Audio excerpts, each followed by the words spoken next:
Alors les gars, cette interview d'Mbappé, qu'est-ce que vous en avez pensé? Salut à tous les gars, c'est Azial. Aujourd'hui, on se retrouve pour une nouvelle vidéo où on va juste, j'ai envie de dire, faire un débrief à chaud, sans réellement parler et rentrer dans les détails de cette interview, parce que en vrai, ça mériterait des tonnes et des tonnes de vidéos, de parties, ça mériterait un débrief très très long, que je vais sûrement faire sur du coup plusieurs vidéos, parce qu'il y a plein de points qui ont été abordés dans cette interview, il y a plein de points qui, on va dire, mérite où on mérite de s'attarder, on mérite de donner son avis. Tu vois, il y a eu un passage équipe de France, il y a eu un passage PSG, il y a eu un passage un petit peu sur ses débuts au Real, un passage un petit peu plus global, un passage sur l'affaire en Suède. Donc il y a quand même, voilà, j'avais très peur de base de l'interview. Mouloud Achour a quand même abordé un petit peu tous les sujets et toutes les polémiques ces derniers temps. Ça pouvait être une crainte. Bon, même s'il y a eu quelques questions, bon, est-ce que t'es déjà tombé amoureux?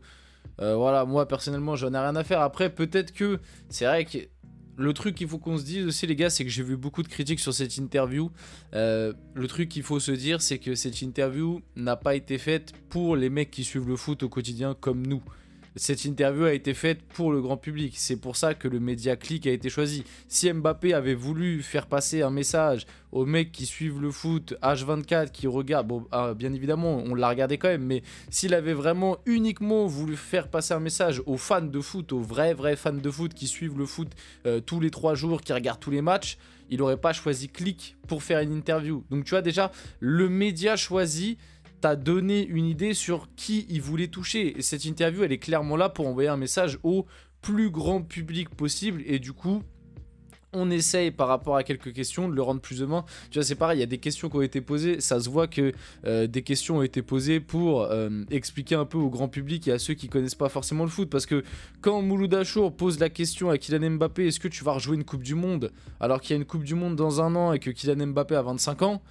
Bah bien sûr que oui, il va rejouer une Coupe du Monde. Enfin, à part s'il annonce sa retraite internationale là, dans l'interview, mais bien évidemment, chose qu'il n'a pas fait. Mais sinon, ça paraît complètement logique et cette question est un petit peu inutile. Cette question n'a un peu aucun sens, entre guillemets. Pareil sur les questions sur sa vie amoureuse, etc. Bon, voilà, c'est des questions qui personnellement ne m'intéressent pas et je pense ne vous intéressent pas pour la plupart. En tout cas, avant qu'on rentre un petit peu dans le sujet, et comme je vous l'ai dit dans cette vidéo, je vais juste déballer un petit peu ce que j'ai pensé de l'interview sans trop rentrer dans les détails, et les détails, on se concentrera dans des vidéos précises. Donc avant que la vidéo commence, n'hésitez pas à la liker, commenter, partager et vous abonner, ça fait toujours plaisir et ça aide pour le développement de la chaîne, et nous, on va pouvoir y aller dès maintenant, et du coup parler un petit peu de cette interview de Kylian Mbappé. Donc qu'avez-vous pensé de l'interview de Kylian Mbappé? Après, j'ai mis quand même, tu vois, 2-3 passages comme ça, entre guillemets, pas hyper intéressant ou que j'ai pas calé dans d'autres trucs. Donc voilà, on verra si on s'en sert. Mais qu'avez-vous pensé de l'interview d'Mbappé? Alors, j'en ai fait une vidéo au moment de la sortie du teaser. J'avais très peur. J'avais très peur déjà par rapport aux médias choisis, comme j'ai expliqué juste avant, parce que pour moi le média choisi était clairement déjà une manière de montrer que ce qu'on voulait faire, c'était entre guillemets se rabibocher avec le grand public et pas vraiment donner d'explications aux fans de foot, enfin aux vrais fans de foot qui sont vraiment, qui regardent vraiment H24. Ensuite, j'avais peur qu'ils se mettent dans une position de victime, qu'ils se mettent comme quelqu'un de persécuté, qui a été persécuté par le PSG, qui est pas compris. Il y a eu un petit peu de ça, mais il n'a pas non plus été trop dans le truc, notamment sur le côté déprime, dépression, quelque chose qu'on entend depuis pas mal de temps. Lui, il a tout de suite calmé le truc. Alors peut-être que c'est aussi une question d'image, et que quand t'es Kylian Mbappé, c'est dur de venir dire en interview « Ouais, bah c'est vrai, je suis en dépression ». Et c'est en plus, comme je vous l'ai toujours dit, c'est un truc très compliqué à déterminer quelqu'un qui est en dépression. C'est une maladie, il faut pas prendre ça à la légère juste parce que tu tires un peu la tronche. Mais en tout cas, lui, il a voulu dédramatiser tout ça. Il a expliqué que, voilà, on l'abordera plus dans une vidéo en détail. Mais il a expliqué que non, il n'était pas en dépression, que juste des fois, oui, il était un peu fatigué, un peu moins bien, mais que globalement, ça allait. Donc, il n'a pas trop joué la carte du « je suis la victime, vous me comprenez pas, vous êtes tous contre moi », même si à des moments, il a utilisé, et notamment sur le passage PSG, bon voilà... moi, vous savez très bien ce que je pense du truc. Oui, le PSG et notamment Nasser Al-Khelaifi a très très mal géré cette situation et c'est parti très très loin dans les embrouilles avec Mbappé. Il y a eu des choses que je ne tolère absolument pas. Maintenant, encore une fois, Mbappé dans cette interview, il se fait passer pour le gentil de l'histoire, alors que pour moi, il n'y a pas de gentil, il n'y a pas de méchant, les deux sont fautifs, les deux ont leur tort, les deux ont leur part de responsabilité, encore une fois, par rapport au problème qu'il a eu avec Nasser Al-Khelaifi, d'ailleurs qu'il n'a pas cité, encore une fois, il a cité le PSG, il a cité les joueurs, les entraîneurs, il a cité l'émir, mais il n'a pas cité encore une fois Nasser Al-Khelaifi, comme ce qui s'était passé pour les trophées UNFP, comme quoi on voit vraiment que le problème est avec Nasser. Il y a aussi eu passage très intéressant, mais en fait on en revient, c'est ça que je voulais dire juste avant et après je me suis un peu perdu, c'est que l'interview en soi, je m'attendais à quelque chose de cata. Je vais pas vous mentir, moi je m'attendais à quelque chose de cata, comme je viens de vous l'expliquer. Au final, tous les sujets ont été abordés. Franchement, c'est quelque chose que je pensais pas qu'il allait être fait parce qu'on connaît Click, voilà, c'est sûrement Mbappé en plus qui a choisi le média. Donc quand c'est comme ça, généralement, et que tu reçois Mbappé, t'essayes un maximum de pas le mettre mal à l'aise. Du coup, il a dû sûrement être préparé dans ses questions, même si peut-être pas toutes, mais globalement, les questions et ses réponses ont été préparées. D'ailleurs, on l'a remarqué. Pour moi, dans cette interview, il y a eu un peu deux Mbappé. Il y a eu le Mbappé qui avait préparé ses questions sur certaines... Enfin, qui avait préparé ses réponses, pardon, sur certaines questions, et ça se voyait.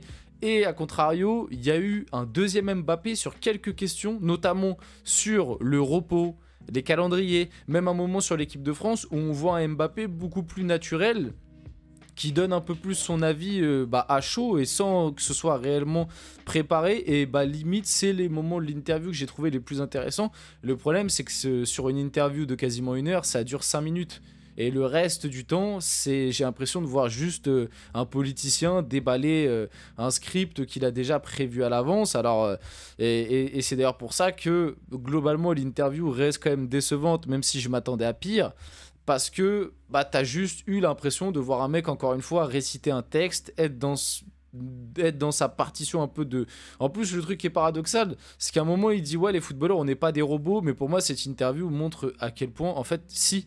En tout cas, sur cet exercice-là, et par rapport à Mbappé, si, en fait, tu nous as montré encore une fois que tu étais un robot, parce que sur 50 minutes d'interview, tu as été franc et tu as été naturel.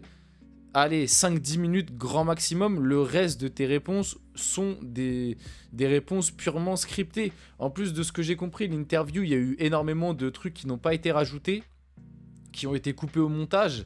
Donc ça se trouve, il y a des trucs où à un moment, il a peut-être déballé un peu plus son sac, il est peut-être plus rentré dans les détails, et en fait, après coup, on s'est dit, ah non, on va cutter parce que j'en dis trop, ou peut-être parce que l'interview est trop longue, mais du coup, ils ont gardé les trucs les plus lisses et les moins intéressants, ou peut-être que ce qui a sauté, c'est les trucs les moins intéressants, en vrai, on sait pas, mais voilà, globalement, tous les sujets sont abordés, mais ça rentre pas assez, et ça c'était quasiment sûr avec Click, ça rentre pas assez dans les détails. Finalement aussi, ça parle très peu de football. En fait, quand tu prends la globalité de l'interview, ça parle plus des polémiques que de football. Ça parle pas de son acclimatation au Real Madrid plus que ça. Ça parle pas de ses soucis de performance depuis quelques temps. Donc très peu de football. Très peu de football, très peu de détails. Tu vois, à un moment, Mouloud Achour essaye un petit peu de l'attaquer sur le PSG et l'équipe de France, mais Mbappé tout de suite dévie le truc et part sur un autre truc et Mouloud Achour relance pas. Alors que pour moi, il y avait des trucs à plonger, notamment sur l'équipe de France, je trouve. Sur l'équipe de France, il a parlé quand même. Enfin, en fait, il a parlé sans trop parler, mais sans trop en dire. Il en a dit beaucoup. Et justement, c'est ce qu'il a dit un petit peu au début de l'interview. Il a dit à un moment, oui, des fois, on surinterprète trop ce que je dis. Alors que des fois, quand je dis rien, c'est là qu'il faut interpréter des choses. Et pour moi, c'est un petit peu ce que... Enfin, c'est pas exactement ça qu'il dit, mais globalement, c'est l'idée. Et moi, c'est un petit peu ce que j'ai ressenti sur le sujet équipe de France. Parce que sur le sujet équipe de France, il en dit pas beaucoup. Mais en même temps, en nous en disant pas beaucoup, il laisse quand même planer pas mal de questions et de doutes, notamment par rapport à Didier Deschamps, parce qu'il l'a bien dit, qu'il voulait venir.